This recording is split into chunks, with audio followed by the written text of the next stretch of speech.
Hello, AP Chemistry students. Today we're going to talk in a little more detail about how a a galvanic cell, or what's commonly known as a battery, actually works. And to do that, I need to define something called standard reduction potential. So, a standard reduction potential is all referenced to something called a standard hydrogen electrode, where you have 1 molar in H pluses or acid plus hydrogen gas at 1 atmosphere. That's defined to have a cell potential of 0 volts. And so anything compared to that has a voltage that can be measured higher or lower than zero.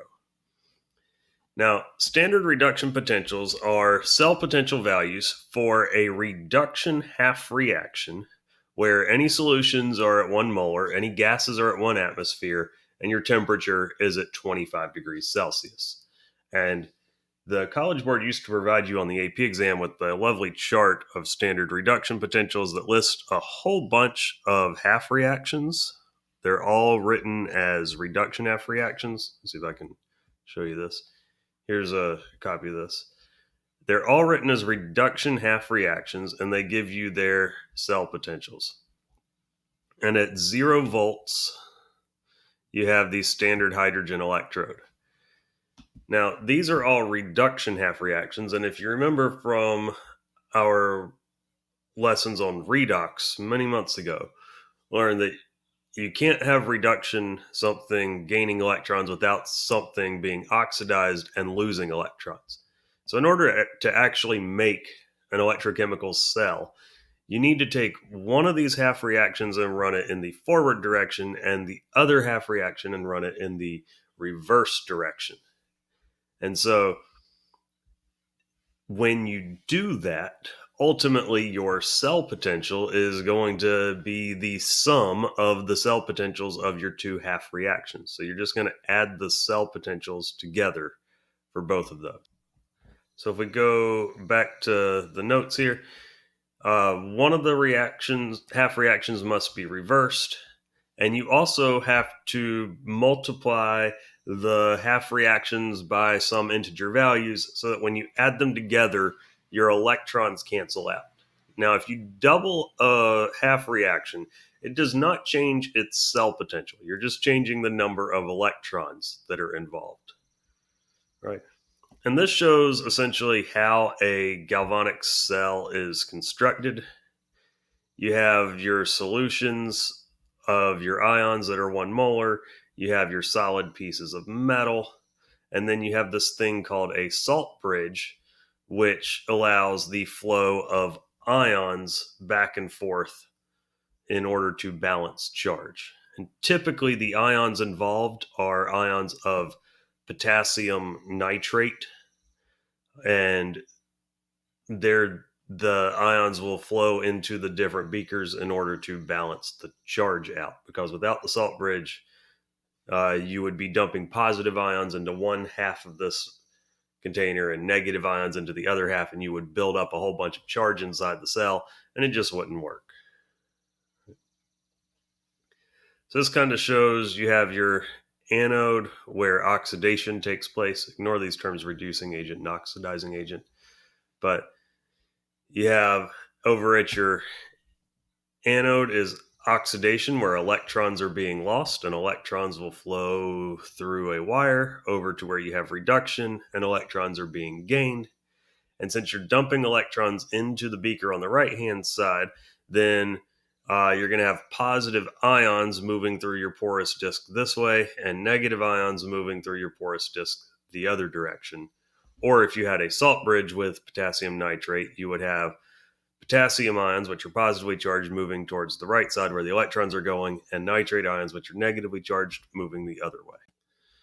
All right, let's look at a few examples. The first one I have, I'm going to talk about what happens inside of a traditional alkaline cell, either a double A or a triple A or a C cell or a D cell. It's all the same chemical reaction. So what I have right here are two reduction half reactions. They're reduction because electrons are on the reactant side. These are gaining electrons as you go. And if you remember the old acronym, oil rig. Oxidation is losing electrons, reduction is gaining electrons. Well, something needs to be oxidized, and so we need to reverse one of these reactions. Now, I also have their cell potentials over here, and you may notice that this one right here is at a negative 1.28 volts. It would probably be helpful if that voltage were positive. So if we take that first reaction and we write it backwards, we would have zinc plus two hydroxides makes zinc oxide plus water plus two electrons. And if we reverse the reaction, the cell potential changes sign. It becomes a positive 1.28 volts. So we're going to take these two reactions and we're going to add them together. And if we add these reactions together, then our electrons on either side will cancel out. The water on either side will cancel out. And the two hydroxides on either side will cancel out. So we end up with zinc plus two manganese 4 oxides produce Mn2O3 plus zinc oxide, and our cell potential would be a positive 1.43 volts. And these are typically called 1.5 volt batteries or 1.5 volt cells. And 1.43 is pretty close to 1.5 volts. These are also called alkaline batteries or alkaline cells. Alkaline is a term that means basic, and these have hydroxides in them. There's a paste of potassium hydroxide that acts as both the salt bridge and the source of hydroxides in the reaction. There's also a tiny amount of water that's in there. And what's ingenious about the packaging of a traditional little cell is the zinc also doubles as the outer casing. The outer casing of the cell is actually made of the zinc.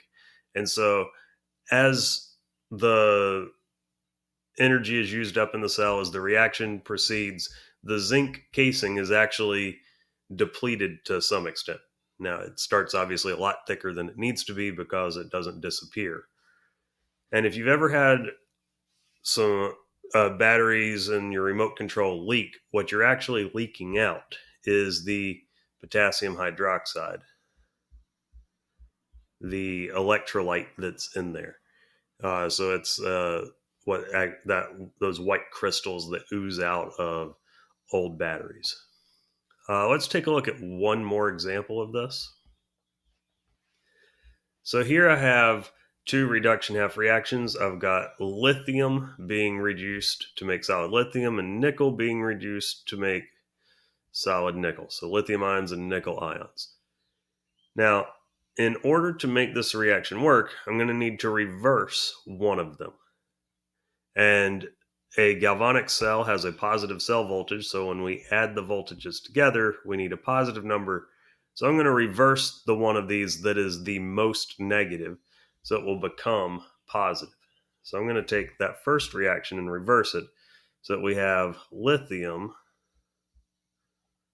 as a solid being converted to lithium ions plus an electron. And that would be a positive 3.05 volts. Now, to add these two reactions together, the other thing we've got to do is make our electrons cancel, because we've got two electrons there. We've only got one electron here. So we need to take this bottom reaction and double it. Now, that does not affect our cell potential. But when we add these reactions together, we're going to end up with a nickel with a +2 charge plus a lithium as a solid. Or actually have two lithiums as a solid, makes solid nickel plus two lithium ions. And if we add our cell potentials together, we're going to get a cell potential of 2.80 volts. And if we look at this in action, essentially you would put lithium metal and a lithium electrolyte solution together, and then you would put nickel metal and a nickel electrolyte solution together with nickel ions in it. And you'd have your salt bridge, and then you would generate the cell potential and electrons would flow.